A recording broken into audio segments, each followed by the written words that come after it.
It's time for a reality check. We're here to deconstruct health and fitness trends and provide tangible advice so you can become 1% better with each choice starting today.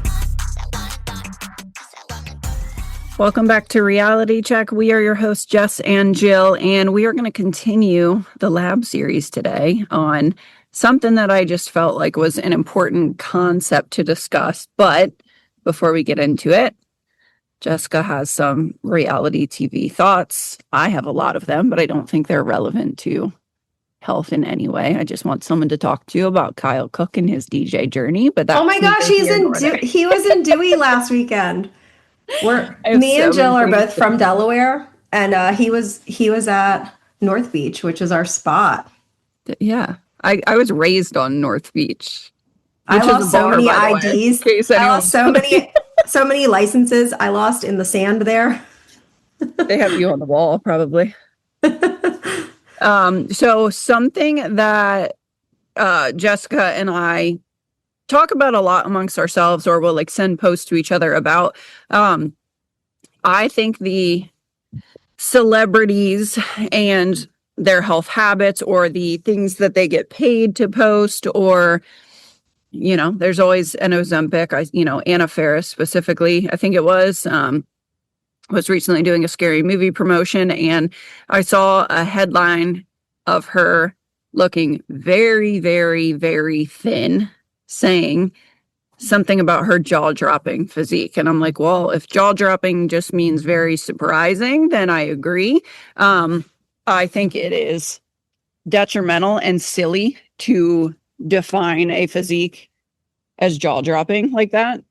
Kids are going to when it's emaciated. Yeah, I think that's crazy business, and I think it's it's frustrating to see. One of the other gals we were talking about was Emily Simpson from Real Housewives of Orange. We love you, right? We love you, her, Emily. By the way, we do.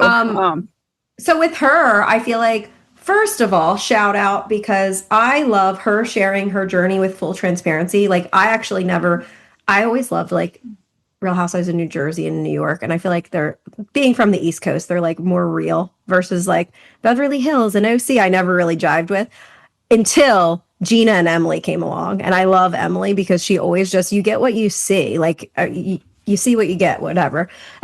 But with her, I love that she is sharing the full transparency of like, hey, yeah, I'm using GLPs for weight loss, and I'm eating protein, and I'm training 7 days a week, and look at my workouts, and I'm figuring it out. I don't have a trainer, but like, here's the things that I'm doing. I love that she's showing, hey, you can be healthy and work towards your healthy behaviors while also using this tool as a support, versus everybody else just sharing how much weight they lose, and then they're not changing anything behaviorally. Now, with that, anytime somebody shares what they've done, people look at it as aspiration of, okay, if I want to do that now, I need to work out 7 days a week. And again, as trainers, we're looking at this like, oh my gosh, you don't have to be doing all that. Like 7 days a week is exhaustive to your system. We could get you down to 3 or 4 days a week and plan more effective workouts during those 3 or 4 days. And then you have recovery days on the other days.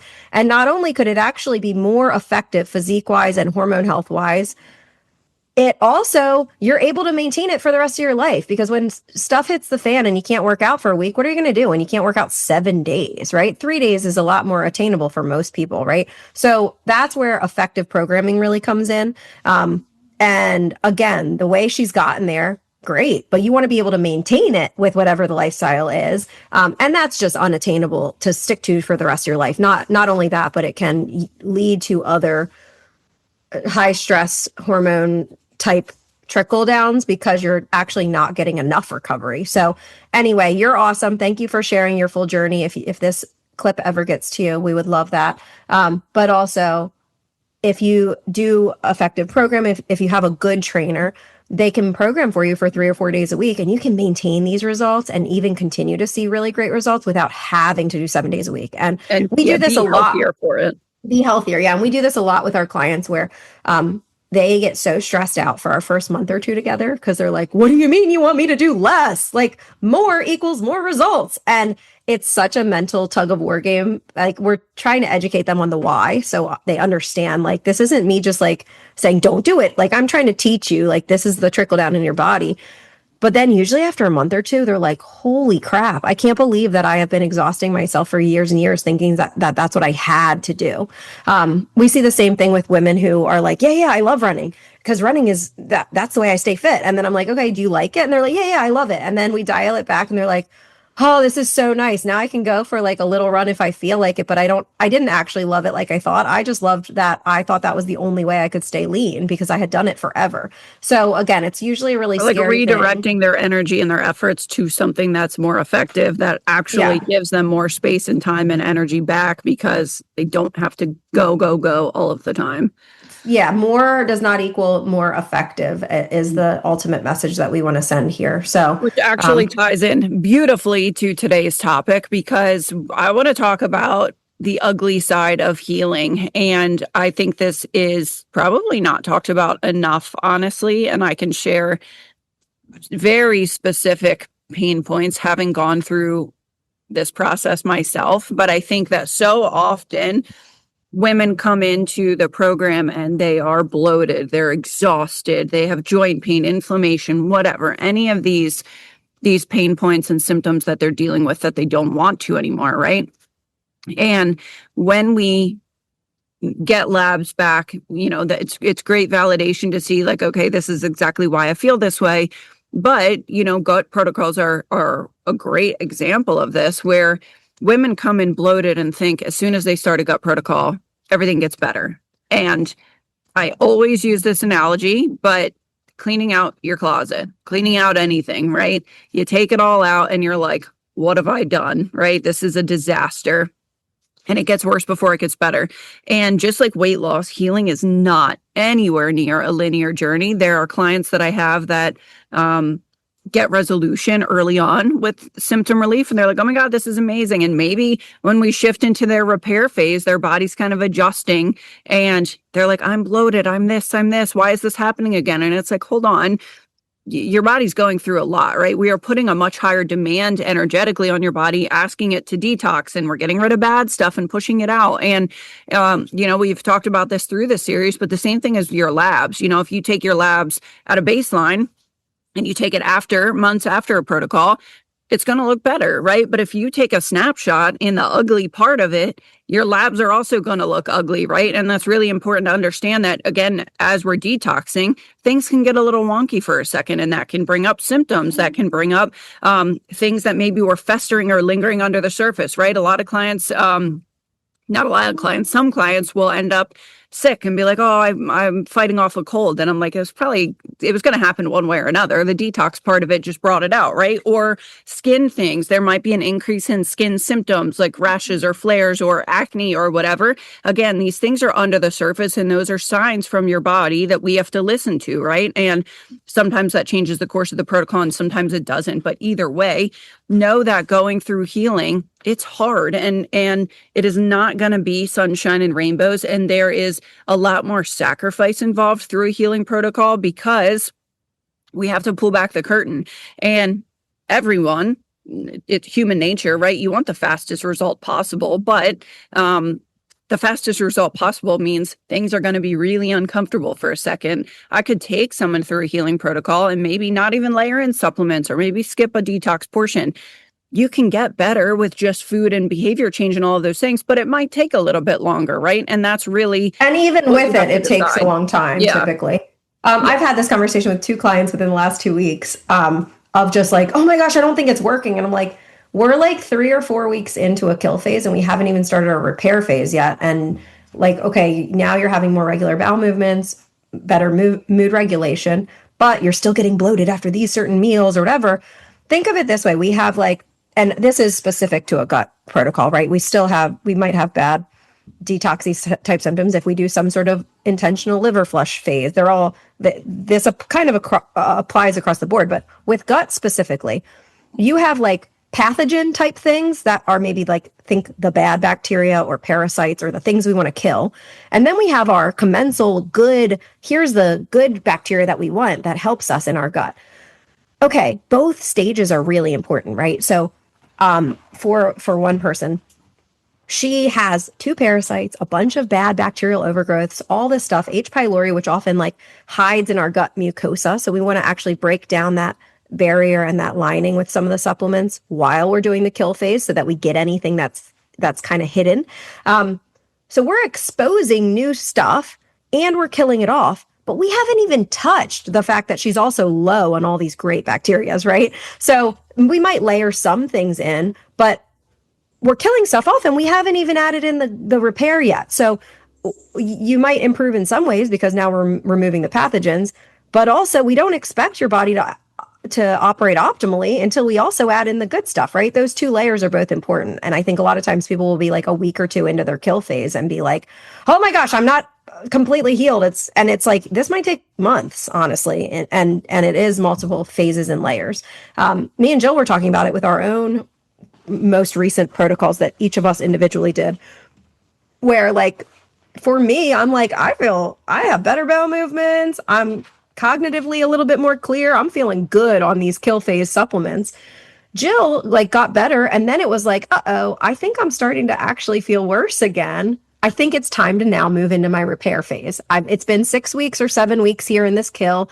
I think that my body's actually starting to get worse because I really need to repopulate the good stuff now. So it's time to shift gears. So a lot of it, we are looking at your labs and we're making our best call based on everything that we see. And okay, this particular herb helps kill this particular bacteria and this thing helps repopulate, right? So we're looking at all that, but also we're looking at symptoms week over week to make judgment calls based on what most likely would be the next best step. For me, my immune system is really shot, obviously behaviorally, because I know I don't sleep enough. But like my secretory IgA was super, super low on my most recent GI map. I have had flare up. I've gotten poison ivy reactions really quickly. I've had flare ups of shingles. I know my immune system is pretty shot. I intentionally have layered in some repair phase type supplements and some colostrum and zinc carnosine and stuff into my kill phase. Cause I'm like, well, let me support my immune system first before I start killing stuff. Cause I don't want to then flare up even more, right? So every single person is really unique, but it's across the board pretty normal to get worse before you get better in a lot of these things. I think the other part of that too is very psychological. So going through a healing protocol, especially working directly with a provider who's saying, hey, here are some of the behaviors that I think got us here, right? That can feel very like confronting and maybe even triggering for some people because sometimes you just don't know what you don't know. It can almost feel frustrating of like, holy cow, I've been doing this thing for 10 years and it was actually contributing to this or whatever it is, right? So I think there's this like, you have to almost confront that version of yourself and realize like, okay, there are some things that I have to let go of. And that can feel really hard mentally. And then the other thing around this is I'll have clients that are like, I'm so bloated. I don't understand what's going on. Or, this is happening in XYZ. And I'm like, hold on. What you're saying to me, you said on our consultation call together, this is not new. There's just awareness around it. And I'm asking you to reflect on your symptoms and how you feel each week and all of this data. So there's just a microscope on the problems that you've been dealing with for 5, 10, 20 years, right? And it's so funny. Every time I bring that up to clients, they're like, oh, yeah, you're right. This isn't any different than it felt last week or last month or last year. We'll I'll actually pull up their self-reported scores in different areas and be like, dude, your self-reported scores are lower than they used to be on this. What do you mean? You're averaging a 4. It might be worse than it was last week, but overall, we're still moving in the right direction. Right. And it's easy to get into the space of panic, right? Because you are making these sacrifices. You've been dealing with this for a long time and you don't want to anymore, of course. But so many people think that, okay, I signed up for this program and this is going to solve all of my problems. And it requires a lot of work from you, right? It requires a lot of commitment from you. And we always try to do the best job that we can, setting, quite frankly, the worst expectation possible for a client so that if it's not that bad, it's a win, right? They're like, oh my gosh, this is way better than I was prepared for, right? Or if it does happen, they're not throwing a curveball. They're not thinking, oh my God, something's wrong because she didn't say this was going to happen and it did. And why do I feel worse? Yeah, it's like I told you were going to get a headache and you might even get nauseous your first 2 days of this protocol because we're intentionally getting this liver congestion to spit out more bile into your system. Like, okay, are you drinking your water? Are you having your electrolytes? Do we need to add a binder in, right? Like the expectations are set. I also feel like there's a big disconnect between expectations and outcomes when it comes to protocols versus the behaviors that got you there, right? So like I'm talking about myself right now, saying I did a GI map and a gut protocol recently. I'm still not changing my underlying behaviors. So until I do that, there's a good chance that in the next year or two, something comes back, right? So like I might feel temporarily really, really good from this protocol. Just kind of managing and mitigating temporarily. Right, which is nice, but like I have very clear expectations about it. So I think, because I have talked to people who are like, well, I've worked with a functional practitioner before and they gave me all these supplements and it worked for a little bit and then it didn't. So they didn't solve my problems. And I'm like, well, like respectfully, you were still sleeping 5 hours a night. You Right. drink alcohol every single weekend. You didn't change A, B, and C. You were running 24 miles a day and not taking care of your nervous system. Of course it came back. That's not because that functional provider's protocol was poor. That's because we didn't work on the underlying behaviors. If you're working with somebody like us who does try to focus on behaviors and you're still not doing them, that doesn't mean that the protocol's off, right? Then it might be a, what am I willing and not willing to change, and accepting it type of thing. Like I'm saying here, like, okay, if I'm not at a stage in my life where I am super prioritizing this health thing that I do know is important that I need to change, I'm looking at this protocol more as a, okay, good. I'm going to give my system a little reset and I'm going to feel good for a while, probably for a couple years, but I still need to get these other things under control if I want that healthy environment to last. Absolutely. And I have a client currently who I think is a really great, I mean, she's also a functional practitioner. So she is easy to work with because she understands things, on a deeper level than the average person, but she is hypothyroid. She has been for a long time. She has worked with a lot of practitioners through all these different gut protocols. And they were like, SIBO, we got to kill. SIBO, we got to kill. SIBO, we got to kill. And all of a sudden I'm looking back at her protocols. I'm like, dude, you've been in kill phase for like a freaking year. Like, this is crazy. Like your gut environment is so depleted of the good stuff. Her body was still flagging sensitivities to gluten, just still some like immunity, inflammation, alarm bells going off. But she was actually on, which is not typical. A lot of hypothyroid patients and individuals are on T4 only, typically synthroid levothyroxine, and that doesn't solve the problem, which I won't go too far into detail. A couple episodes back, we did a full thyroid episode and explained that, but she was on Armour Thyroid, which is T4, T3 combo, and then she had an additional T3 medication layered on top of that. Now, in theory, based on what typically happens in conventional medicine, you might hear that and think that's great. But she actually had basically chronic suppression of her thyroid signaling for so long that her TSH was 0. She ended up hyperthyroid and it was symptomatic for it. She was having palpitations and all of these other symptoms. And I was like, this is too much. Like, you've got to talk to your provider. You've got to at least take this extra T3 out. So she did. And her levels at the last lab panel were still very hyper. Well, her TSH is reading hyper. Her T4 and T3 are reading hypo, but they're still suppressed. But she did this lab panel without her medications, and her natural levels are increasing. However, it's really important to understand all these years she has this SIBO that was lingering, and everyone was like, I don't know why this is happening. But they're like, oh, you need a binder in. You didn't get everything. Oh, you need this. You need this. Looking at it, and going through in real time with her, which is why constant oversight of these protocols is so important. She was not going to the bathroom fully every day. She might go, and it might have been within normal limits on the Bristol stool chart, but she was not fully emptying. And I wouldn't know that if I wasn't talking to her week over week saying, why is this happening? Why is this happening? You mentioned this and you haven't mentioned this before. It's come to find out all this time, she's had this really slow motility. Great. Magnesium, we're layering in some prokinetics for motility support, all of these things.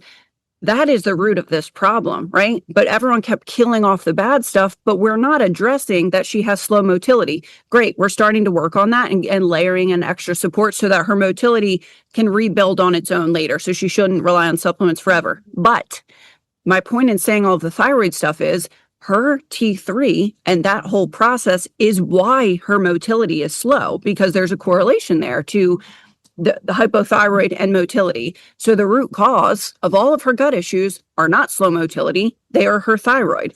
Now we have pulled back on that thyroid medication to let her body start to do some of its own work. Not to mention, she was so symptomatic with her gut for so long.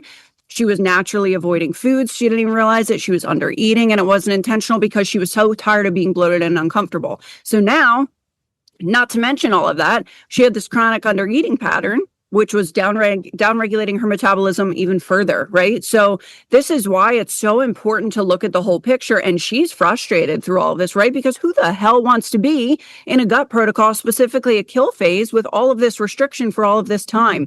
So we are now rebuilding her gut's capacity. We're monitoring her thyroid. I'm not a doctor. Her provider is monitoring her medication. I'm supporting and basically telling the provider, this is what I see, and they're great and collaborative to some degree and listening.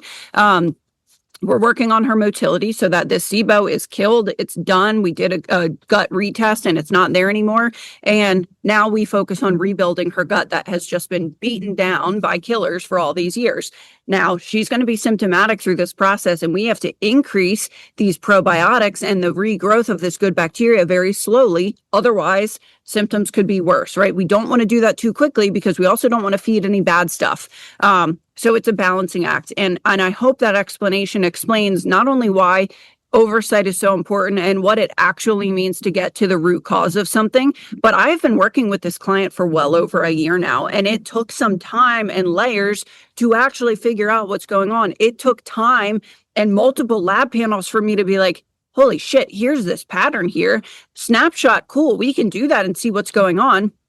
Great, you're hypothyroid in that panel. But I wouldn't have known with all the medication without multiple panels that there was this chronic suppression of her thyroid pituitary signaling, really, which is the problem, making her present technically hypothyroid on labs, but actually have hyperthyroid-like symptoms because of this constant medication.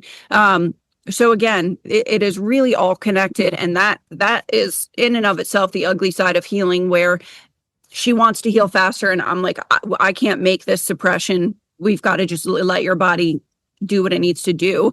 We're focusing and sometimes on it is nervous puzzle system. Yeah. So stress. Sometimes it is us trying to collect more puzzle pieces because it might take multiple layers, which is frustrating. It's hard. It's not most of the time. A lot of the times we can do a lot to make somebody feel better, but there have absolutely been cases that I can think of too, where it's like, oh, they did this stuff right.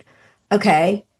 Their symptoms are healing a little bit, but then it keeps coming back. So is there something else? Is there some extensive mold exposure that their body is not detoxing the way it ought to? Is there something else going on that we're missing? I had a client randomly who was like, well, I have had this like dental infection going on for a long time. And I'm like, oh my gosh, okay, you have a chronic infection that we're not dealing with.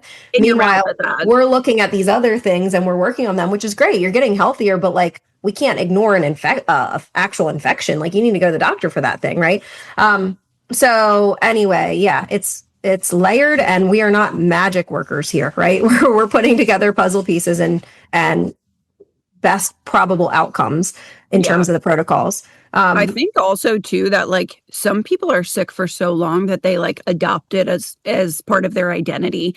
And you know, we actually let a client go from the program early recently because she was quite frankly not receptive to our recommendations. And I think this is really important for people to hear. And she might not agree with this. This is just my opinion, my perception of the situation.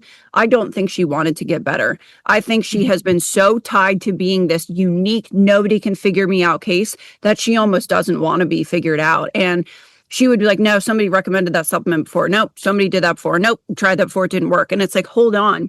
The whole picture matters. They were doubling down on detoxing when her immune system couldn't handle it. So like they went out of the wrong order. And I talk about this all the time, but I gave her the perfect protocol. We made all the recommendations and she just wasn't willing to do that. So also make sure that you aren't unintentionally anchoring to this thing that you identify with. We see it all the time on the internet, right? Women are like, I can't lose weight because I have PCOS or Hashimoto's. For me, I'm like, great, I know there's a way. Like, I'm going to figure it out, right? Like, don't use those things as an excuse. Don't use aging as an excuse. Don't use menopause as an excuse. And I'm not saying, but also those things don't make it harder. Said than done. Like, I just saw this clip of Theo Vaughn recently that I really loved, and I shared it with a couple of people I know, where he was saying like, do you want to change? Because we all say, yeah, I want to change. But it's like deep down, we're really tied to these identities that we've been hanging on to for our whole lives. That's pretty scary. Being like, well, this other version of me, where's that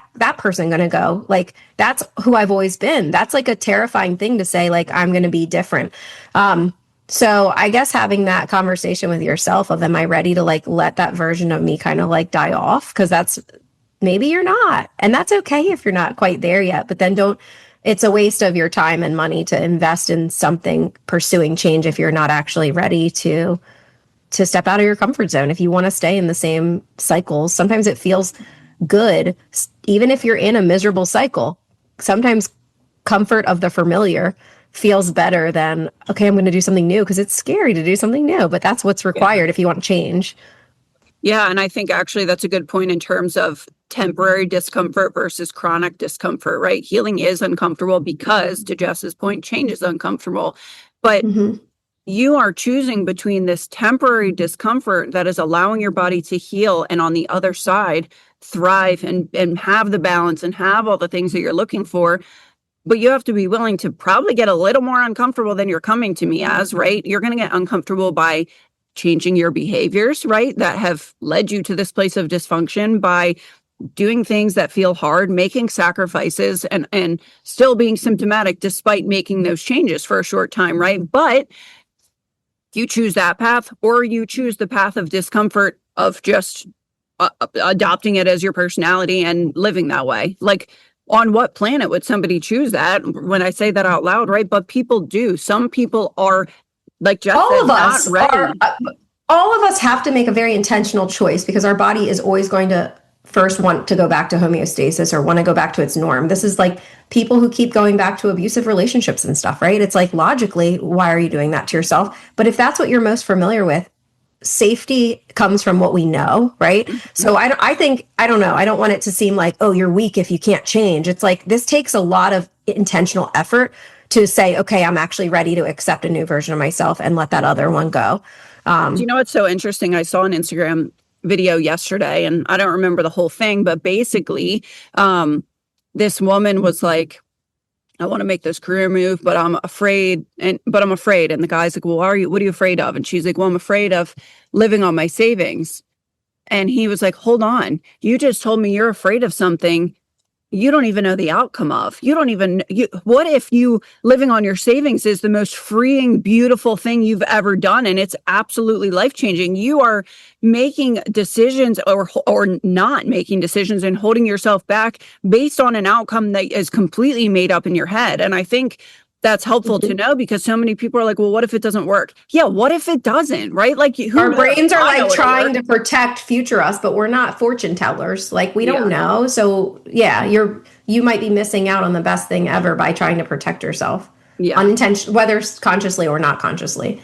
And then also knowing that, like, at the end of the day, no matter what the lab said, your behaviors, your lifestyle, your inputs are what led you to a place of dysfunction. And that is not me placing blame. It's just understanding that your body didn't just wake up one day decide to be inflamed. You didn't turn 40 and your metabolism was like, oh, I've been doing this for 40 years. It's time to slow down. Like, it doesn't work that way. Your inputs, and I know so often it's well-intentioned, right? We try to eat healthy, we try to cut calories, we're trying to lose weight, we're trying to get healthier. And sometimes we are our own worst enemy, right? We don't even know it. And it's really hard to be objective over your own inputs and the way that you do things, and if they serve you or don't. Not to mention, there is a lack of education, I think, around this level of health.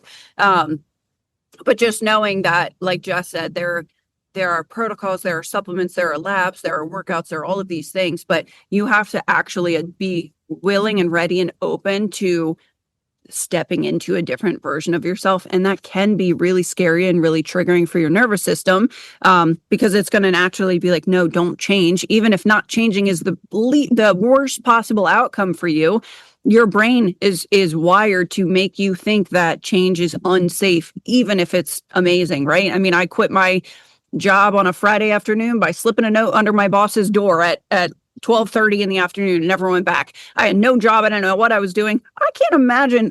There are people that still work there that I worked with when I worked there, right? I can't imagine still sitting in that chair in that office. Like, I was so miserable, and I was like, I know that I can't live life like this, and I don't care if the other side is.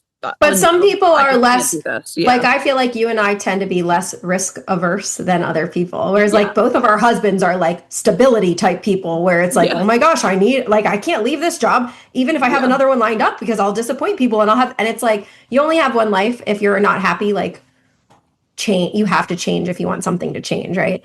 I think another thing, going back to people like hyper fixating on the protocols, and like, I think a lot of times people will like put causation to something because they are focused on it when it in reality has nothing to do with it. So like, we see this with our basic like physique change type clients, when somebody's like, oh my gosh, I gained 2 pounds, like this deficit isn't working. And then we look at their calendar and we look at their food log and we're like, well, you had McDonald's and 2 alcoholic beverages yesterday. Like, chill out for 3 days, go back to your normal routine and see what happens, because it was probably the sodium and the alcohol. You have water retention. This isn't body fat. And then they're like, oh my gosh, you're right. But like, to them, oh no, if I have 1 burger, I've now gained fat overnight, which is not how it works, right? The same things I see happen quite a bit with some of these deeper protocols. So it's really important to work with somebody who can educate you as they go. So not just here's a protocol, go do it, but like, okay, if you have questions about it, why is this changing, what's going on? An example literally yesterday from one of my check-ins with my clients, she's in a kill phase and she was like, I don't know if I'm actually getting better like I thought I was, and then this week has been terrible. And then in the same bit, we're asking about, how's your food quality this week? Let's look at the basics, right? Well, she had kind of abandoned the basics this week because life got out of control and she had pizza on the go and she had this and that, and it was just completely different than how she normally eats. And she had GI distress and bloat, and instantly the kill phase must not be working. I think it's these supplements. And it's like, well, they've been working for 4 weeks and now you just ate like trash the last 3 days in a row. Again, I'm not judging those choices at all. And when I'm talking to her about it, I'm not judging the choices. I'm pointing out that, hey, let's just shift our food quality this upcoming week and see what happens. Because sometimes that can really give you a peace of mind and like relief of, oh, okay, as soon as something doesn't work overnight, I don't need to change course. Maybe I just need to shift a little bit back to the basics. Like, maybe I'm assigning causality to this thing that it has nothing to do with. Yeah, absolutely. I think that's so valid. And, again, personal experience with this, I just knew if this is what the next year, 3 years, 5 years, 10 years of my life looks like when I felt my worst, I was like, I can't do 1 more minute like this. And I was willing to do whatever it took to heal. And I know not everyone's in that place, but I was just not willing to accept that standard for myself. And, we work with a lot of women who can be like in very demanding positions with work or very high performing. We work with other entrepreneurs where they do have standards and they do value their health, but their body is just like not matching what they want in their head, or they are super like accomplished in all of these things in other areas, but there's this like hidden secret of like, why can't I figure out my body? And I feel like it's my favorite client to work with, honestly, because I'm not telling them you got to work out. I'm not telling them why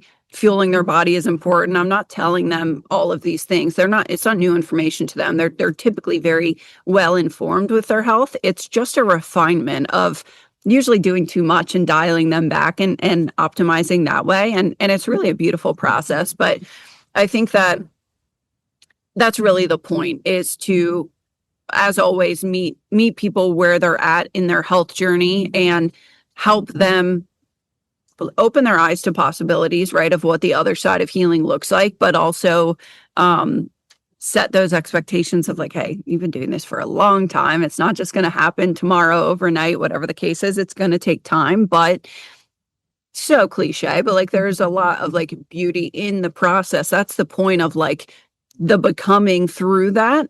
And you can't get to the other side with, respectfully, a GLP only, right? And not doing the other things, because that doesn't require somebody to change their identity or their behaviors. And again, we have clients use GLP all the time alongside protocols. That's not the point. It's you really can't just win the understanding. lottery and then expect that now you manage your money well. Right. It's like, yeah. great, you have money that you're still managing poorly. Right. You still, That's the same thing as any shortcut, really. And I say that's the same thing when it comes to any of these functional protocols too. Like what I just talked about with my own example.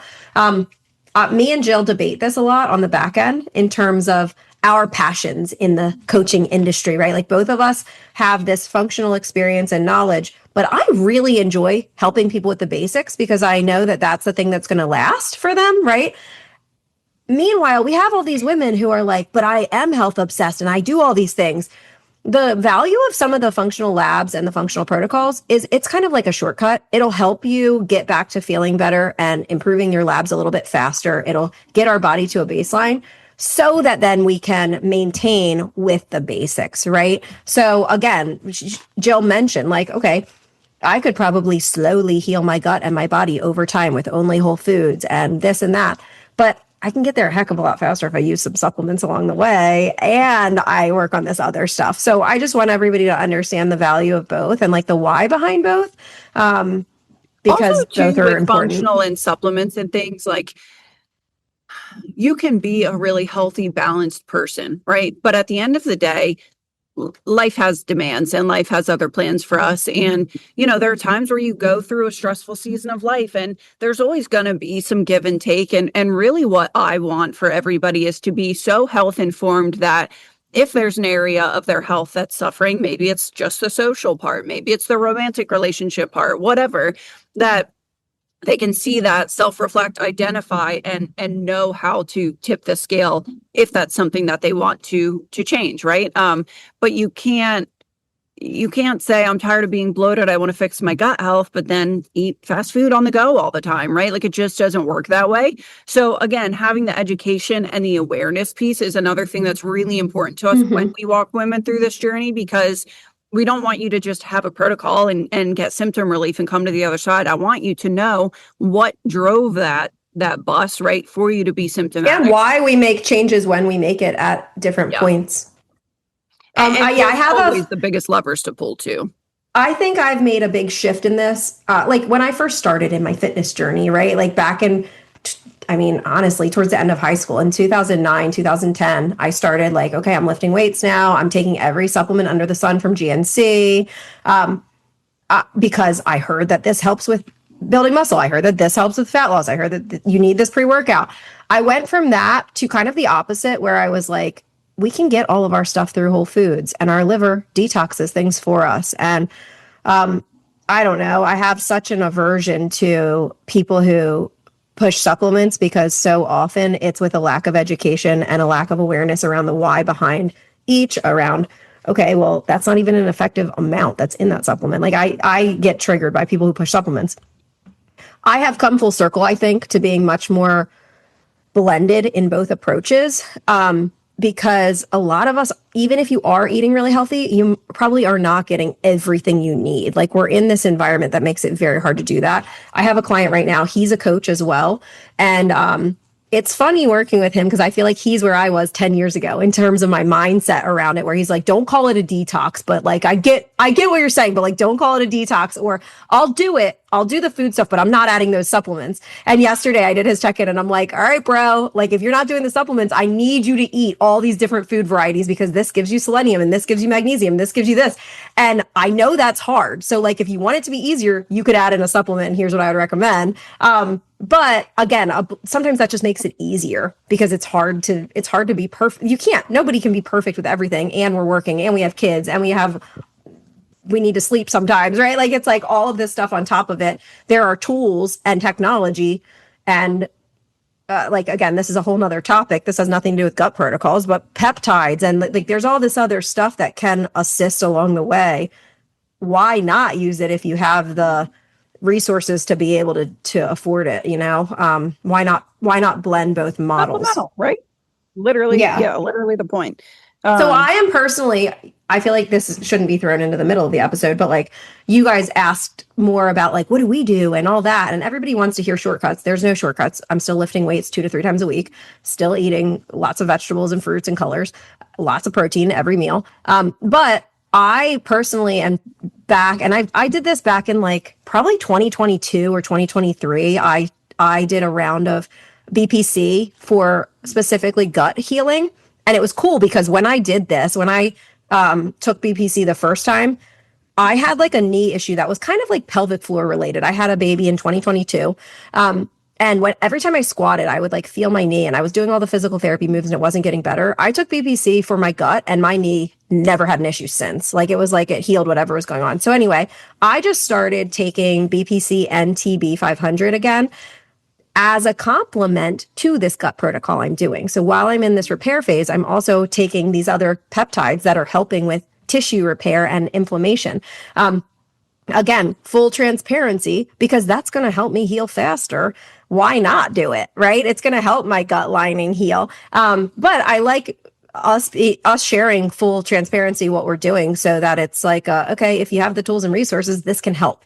But again, this does not replace the biggest thing for anti-aging and youthfulness and blah, blah, blah, is the fact that I eat pretty well in terms of nutrient quality, and I lift a few times a week for the last 15 years. Yeah, and I mean, to your point, there is no secret shortcut, and healing takes time when you're not just looking for.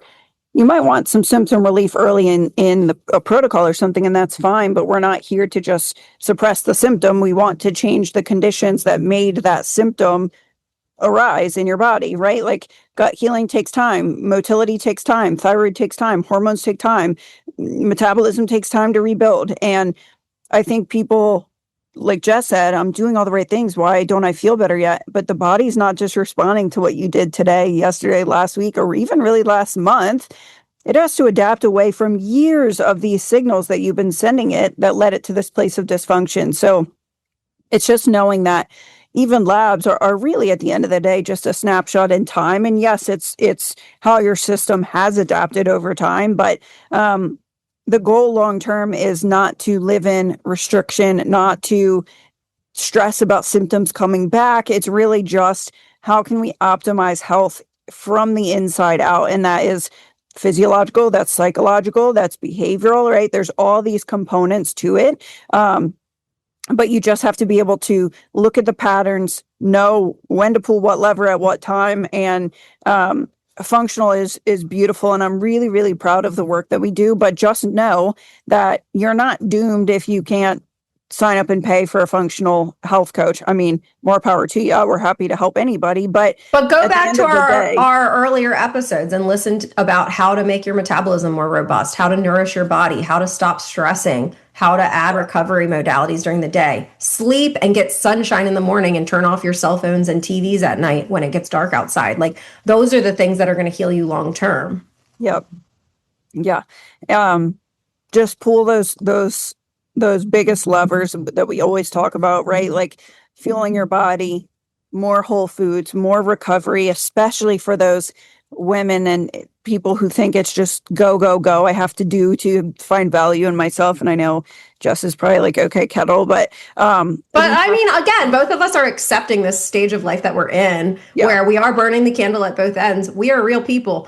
Like, okay, I can say I know everything I should be doing, and if I'm not doing it, that doesn't make us bad coaches. That's hey, that's okay, because I'm accepting my inputs versus my expectations. I'm not over here bitching about it because I know exactly what has led me here. I'm not trying to assign a value to it that's something completely unrelated so that I can make myself happy. It's like, no, I know what it is, and if I'm not addressing it, this is on me, and it's probably going to come back, and I need to address it because it's not healthy. Yeah, and you have to repeat these behaviors and these inputs long enough for your body to change. But remember, it's not, oh, I temporarily have to eat anti-inflammatory to heal X, Y, and Z, and then go back to what I'm doing, because what you were doing is what led you to dysfunction. So again, it's temporary sacrifice, but then there has to be the zoom out of this overall evolution of your behaviors so that you don't just keep repeating the same cycle over and over again. So, and over time, our habits should be improving. And again, if you're working with a really good coach, this is unfolding without you even realizing it. Like I have women who are like, this is crazy. I pack a vegetable every day with my lunch, and I used to only have like chips and peanut butter and jelly for lunch. And now look at this. This is just my norm. And I'm like, yes, that's the goal. Oh, now, you know what? It was a bad week. I only got to the gym 2 times instead of 4 this week. And I'm like, hey, when we started, you were going 0 times, and now your bad week is 2 times. Like, Perfect. That's what we strive for, is to help you create these habits. And again, that's the difference between a really good coach and somebody who just says you have to follow this meal plan, or you better hit your macros every single day and weigh everything. It's like, okay, but that's not like sustainable life. Like, we want to teach you the habits and the behavior change that make it fit for you, because every single person is so different, and it really takes time to develop healthy habits. Like, it's going to feel resistant at first, then it's going to feel a little easier, then it someday becomes second nature, where you're like, whoa, this is just how I live now. And it doesn't mean we're perfect, right? Like, if I slip up, and I'm saying slip up, if I get off of my routine for a week or two, I'm like, man, I feel like crap. Oh, duh, I haven't gone to the gym because all these life things popped up. I better get back at it. And then you just get back at it because it's your life. Yep. I think that's really the point that we wanted to hit home, was just knowing that these things take time, and it's not magical work to get labs. It's data, which is more data is always going to be helpful, right, in refining things more quickly. But just knowing that it's going to get ugly before it gets better. If you've been dealing with symptoms or things that no longer serve you or feel good for you or feel tolerable for you, it's going to take time. It's going to require some sacrifice, and sometimes you have to go deeper than macros, than checking the workout box, if you really want health optimization and or physique optimization, right? Like, there are some dials you have to turn there too. That's ultimately, I think, a lot of women's biggest driver is wanting to feel good and healthy and strong and confident in their body. And that stems from getting healthy first, which is always our goal. So that's the ugly side of healing. And I hope that was helpful for just understanding going into the process, or if you're already in the thick of it, just know you got to keep going. And the other side, speaking from personal experiences, is really beautiful to be when you're regulated, and your system has capacity and your body is resilient to things, and you don't have to be perfect with everything all the time. So that's all. That's what we wanted to share. Hope this was helpful, and we will keep this lab series going, and see you guys next time.